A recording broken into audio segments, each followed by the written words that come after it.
Hi there, I'm Jim Zirin. Welcome back for more conversations. We have a terrific show for you today. Very much honored to have Donna Shalala with us. Donna Shalala has had an enviable career. For 8 years, she was Bill Clinton's Secretary of Health and Human Services and became the nation's longest-serving HHS secretary. In 2019, she was elected to the U.S. House of Representatives from Florida's 27th Congressional District. Donna has spent the better part of her life, and especially the past 2 decades, in higher education, both as president of Hunter College and then as the highly successful president of the University of Wisconsin, followed by the University of Miami. In August 2023, she took on the role of interim president of the New School here in New York, and today she honors us with her presence. We're pleased to welcome Donna Shalala to the program. Wow, what a resume. Thank you, Jim. My resume is longer than any speech I've ever made. Well, I don't know about that, but you've been a minister of state, a legislator. You've led 3 major educational institutions. But you started here at CUNY. I did. You taught political science at Baruch. Now, how long ago was that, and what are your recollections of what happened? Well, it was the 1970s, and I can't say I was happy at Baruch because the chairman of the political science department at the time said to me right after I arrived that they had never tenured a woman and had no intention of ever tenuring a woman. And then after a year, he said to me, you're sort of embarrassing all of us because you're publishing more than all of us put together. So I went to the dean. I remember going to the dean. He reassured me that I could get tenure. And I pointed out to him that the department had to vote on tenure, and a dean or a president overruling was a very difficult situation. So I went off to Columbia. And then eventually, after a few years in the Carter administration, I came to be president of Hunter, but it was still very early in my career. I was still in my 30s. I loved Hunter.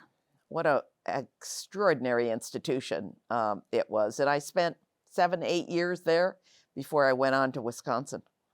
Well, you've been living here in now in Florida, except for the stint at the New School, but really your roots are here in New York, aren't they? Haven't you spent a lot of time in New York? Well, I've spent more than 15 years in New York, so in many ways I'm a New Yorker, but I'm a transplanted Floridian now, and my residency is really in Florida, and I've been there for 20 years.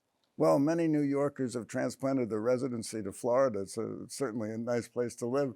But we'll accept you as a New Yorker. Well, I'm making the reverse commute. I told the governor that I was one of the few people that is coming up from Florida to New York, at least for some period of time. Well, that's like wrong way Corrigan. So, Donna, tell us about your interest in higher education. How did you become involved in it, and why did you decide to concentrate there rather than somewhere else? Well, it wasn't by design. I followed my boyfriend to graduate school at Syracuse. He hated it and left, and I loved it and stuck around. But I really wanted to be a journalist. I had worked. A journalist, my gosh. Yeah, I had worked at the Cleveland Press. So when I finished my PhD, I wrote to the New York Times and to the Washington Post, and they both said the same thing: go back to the Cleveland Press. And I really didn't want to go back to Cleveland, which was my hometown. And my major professor said, you know, you're really a pretty good academic. Where do you want to live? And I said, New York. And he said, okay, we'll help you find a job in New York. Thankfully, attitudes toward women on the tenure track have changed.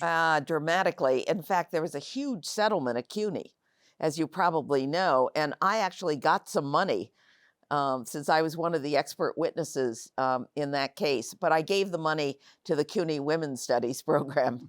I was president of Hunter at the time, and I thought, when I got this check, I really shouldn't keep this money. So I gave it to the CUNY Women's program. So, okay, let's talk a little bit about Wisconsin. You were the first woman to lead a Big Ten university. That's quite an accomplishment. Well, and it was early. It was very early.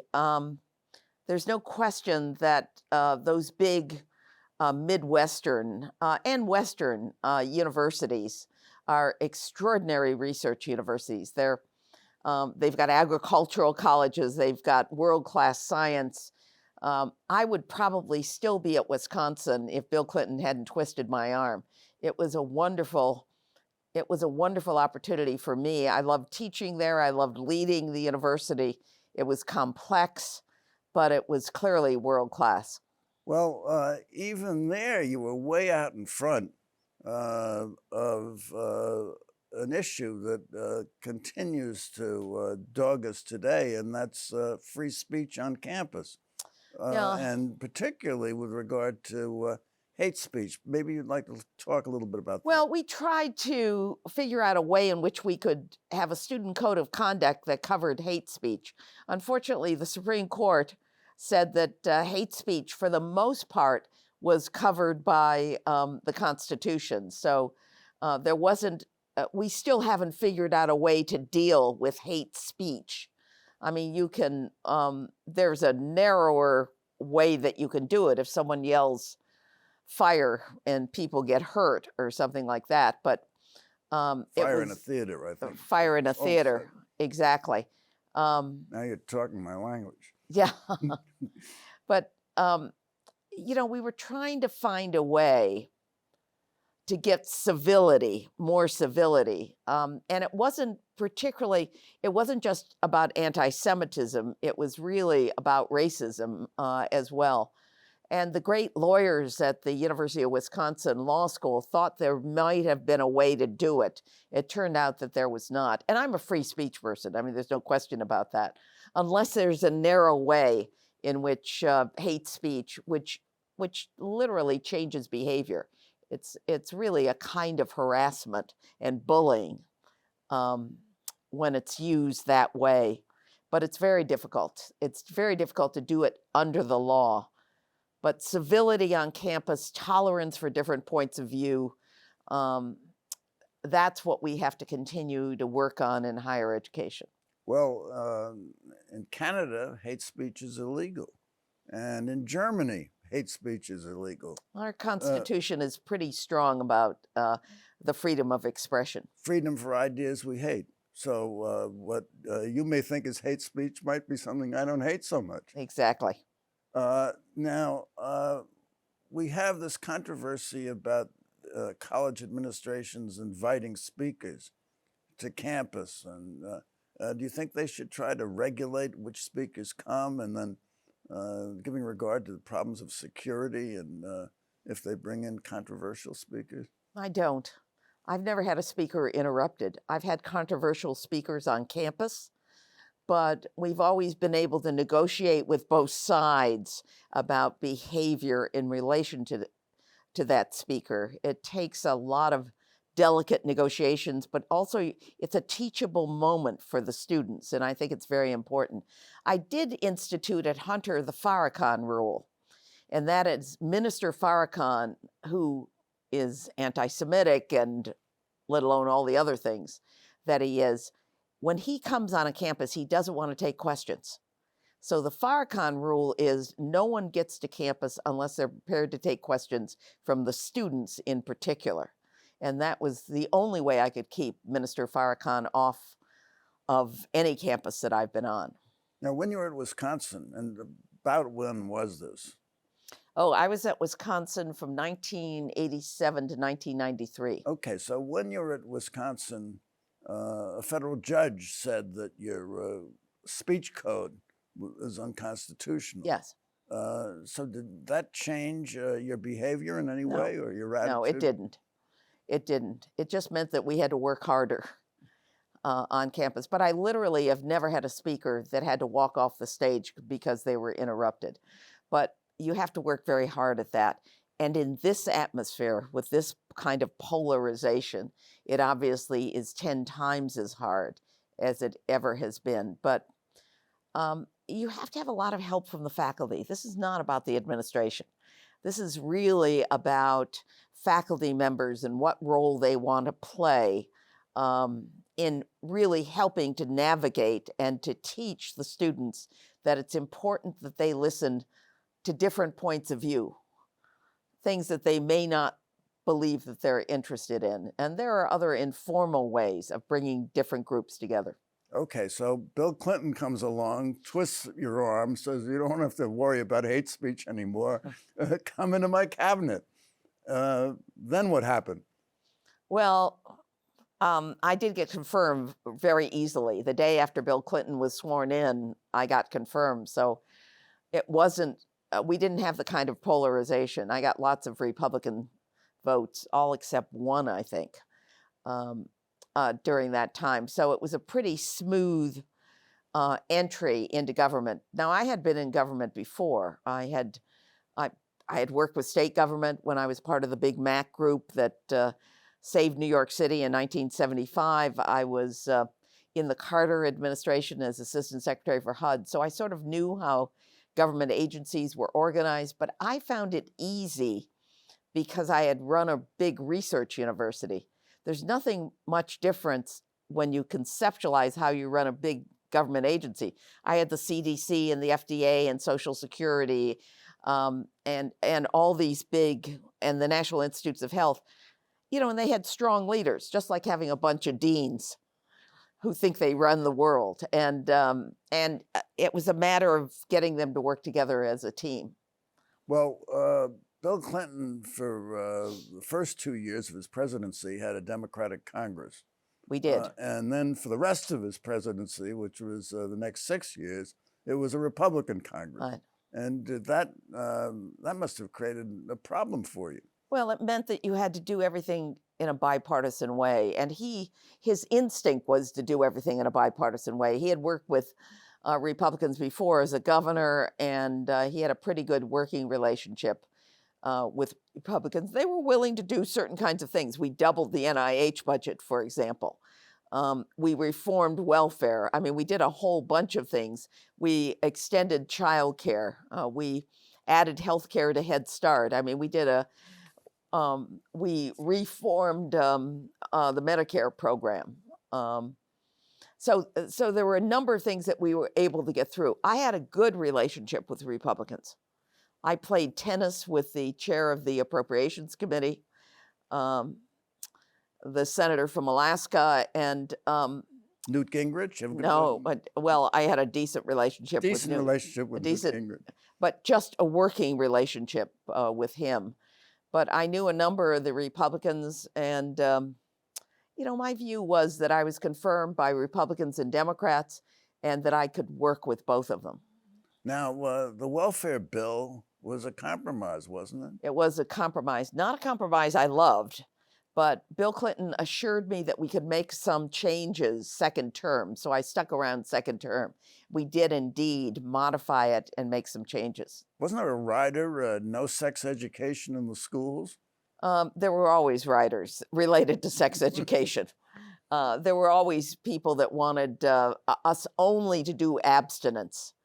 But we could overcome some of that because education is a local function. And it was really up to local governments on what curriculum they wanted, what the school boards wanted for their schools. Hard to legislate abstinence anyway, isn't it? Yeah, well, I had worked with some really interesting programs at Hunter on sex education, getting kids not to get pregnant or not to get someone pregnant. We actually gave a generation of students and their parents who didn't get pregnant or didn't get someone pregnant free tuition to Hunter. And then, of course, you had legislation about, I know there was legislation about the abortion pill, the mifestosterone. Yes, but it wasn't legislation. Yeah. The FDA approved it, and it's an interesting story because the French company called my department, offered to give us the license for mifepristone directly to the government. I thought that was a bad idea because it would get political. So we arranged for them to give it to the population council, and a number of people, including Warren Buffett, underwrote the clinical trials.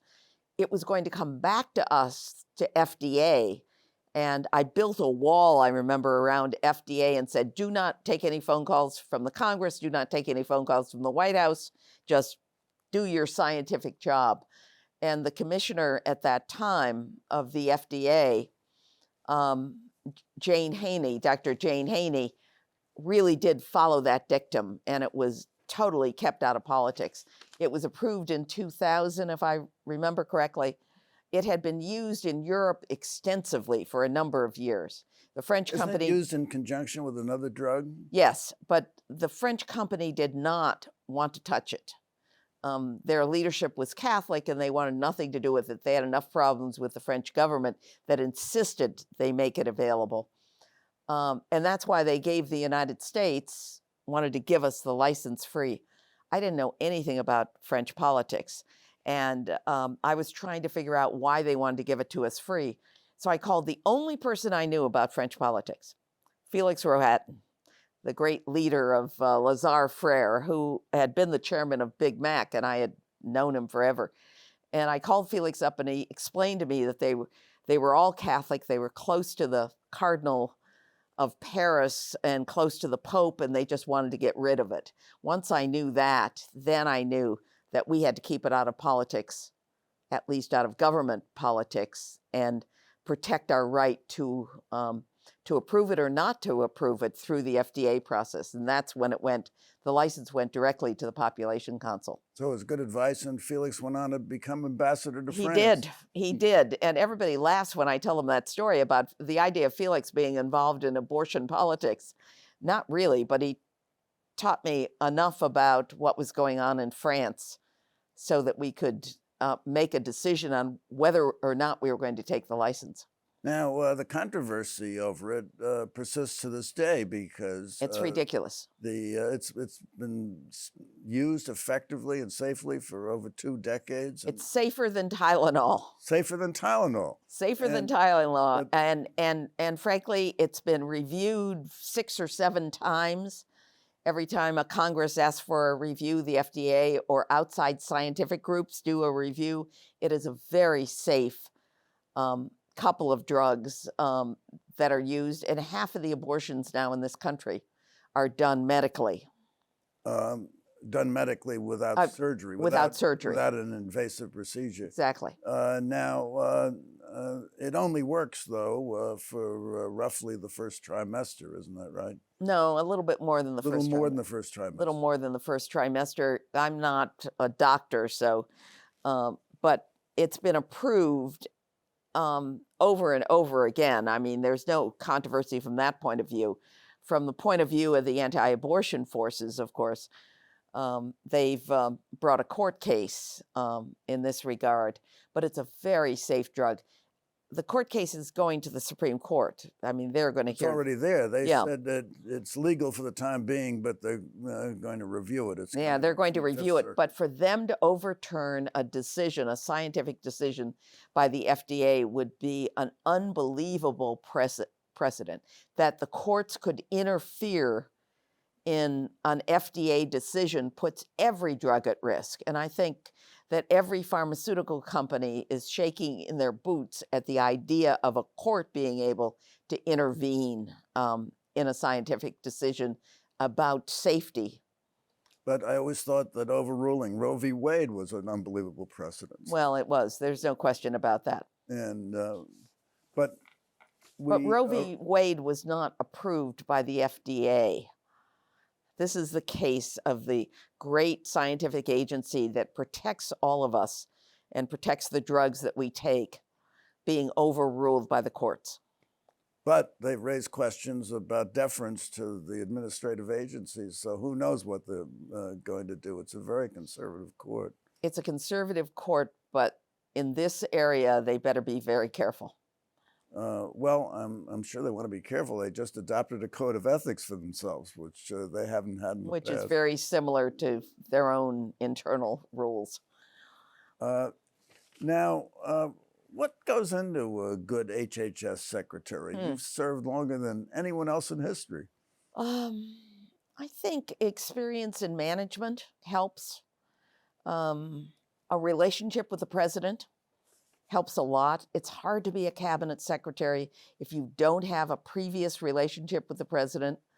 I've seen cabinet secretaries really when they don't have a relationship with the president, which means they can't walk into his office, they can't pick up the phone and get an answer, they don't have a regular dialogue to the president, that helps. I have known the Clintons since before they were married, literally. And I've known Hillary, of course. The two of us served on the Children's Defense Fund for 15 years, going back and forth when Bill was running for office. So I had known them for a long time. He did not pick, with one single exception, everybody that he picked for his cabinet he knew. The single exception was Janet Reno, who Hillary knew, apparently. But he did not have a previous relationship with her the way he did with all of us. In fact, when we sat down around the cabinet table the first time, most of the people I knew from the Carter administration. They were prominent Democrat in the Carter administration. So it was not a new crowd. Ron Brown from New York, Henry Cisneros from Texas, Alexis Herman had been in the Department of Labor. I mean, I knew these people previously, and he knew everybody. So it was a collegial cabinet. It was a very collegial cabinet. So when you had cabinet meetings, did you get into other areas or just discussion about the areas? Whatever the agenda he wanted, he would consult. But the cabinet members met in different configurations too when we were working on an issue, like Social Security, where it was in fact the Treasury Department that played a role. Okay, so having served with such distinction in the executive branch, why'd you want to run for Congress? You know, it was an empty seat. Just because it was an empty seat? No, it was an empty seat, and someone did a poll and figured out I was the only one that could get the seat because it had been in the Republican hands for so long. So I thought, what the heck? I've been in every other level of government. At this point, you're president of the University of Miami. I had stepped down You'd from stepped president down of the University of Miami. And I thought it would be interesting. And I had the beach. The second time I ran, you know, they've redrawn the lines. Beach is Miami Beach. Miami Beach, which is very democratic. Quasi-Floridians, yes. Yeah, it's So it's very democratic. So I won the first time. They gerrymandered the beach away from your district. Yep. That wasn't very nice of them. It wasn't very nice at all, since it was a lot of my you money. only lost the second time by a very narrow margin. Very narrow, under 2%. Well, you didn't claim it was a fake election? No, it was fixed? no, it wasn't a fake election. Without the beach. Gerrymandered out. Without the beach, I could never win that district. Okay, so what was Congress like when you were serving there? Was it as fun. bad as it is now? No, yeah, well, you know, it was very polarized. It was polarized, but did people work across the aisle? Yes. And avoiding some of the most controversial issues, you could work across the aisle. And did you have friends among the extremists? Yes, I actually did. I actually did. What's it like to go out to lunch with an extremist? Well, you don't talk about the extremes Right. when you go out. Yeah, I had some friends. I knew most of the senior people, but I made friends with people in my own class. And I knew them. And, you know, I worked on health issues. So the Docs Caucus in Congress is mostly Republican doctors. On social policy, we were far apart. But on healthcare policy, on medical policy, we could work together on things like surprise billing, for example. So if you go ask any of those docs whether they miss me, they'll say absolutely, because she's the only one that, you know, really understood a lot of our issues. We have a couple of doctors on the Republican side, but there were a lot more on, we have a couple on the Democratic side, but there were a lot more on the Republican side. So we could work together. We picked out some issues where we could work together, and we got some of those passed, like surprise billing, eliminating the chance that people would get a surprise because their insurance didn't cover. Insurance didn't cover. So all the roles you've assumed, from CUNY to Big Mac to leader of 3 major universities and winding up in the president's cabinet and the halls of Congress, which one did you like best? None of those. It was being a Peace Corps volunteer. A Peace Corps volunteer. At the beginning of my career, I was a Peace Corps volunteer in Iran. in a mud village in southern Iran working on a small agricultural college. That was the most fun. I learned the most from that. That was my favorite job of all time. So it was the beginning of my career, not the middle, not the end. Okay, so Donna Shalala, this has just been marvelous, and we've unfortunately come to the end. It was just like a tale that was told. But I have a question for you. What is Donna Shalala going to do next? I have no idea. I ask only one question. Is this an adventure? That's the only question I've ever asked about any position, and I've never done the same thing twice. Is it an adventure at the new school? It is. It is. It's an extraordinary place. Do you plan to stay on beyond the year? No. It's a year's job, and they're searching for a permanent president. And then it's back to Florida. And then it's back to Florida. Well, this has just been wonderful. And thank you so much for coming by. You're welcome. Thank you, Jim. Thank you for coming by. Tune in next week for more conversations. I'm Jim Zirin. Meanwhile, take care, be well, and all the best.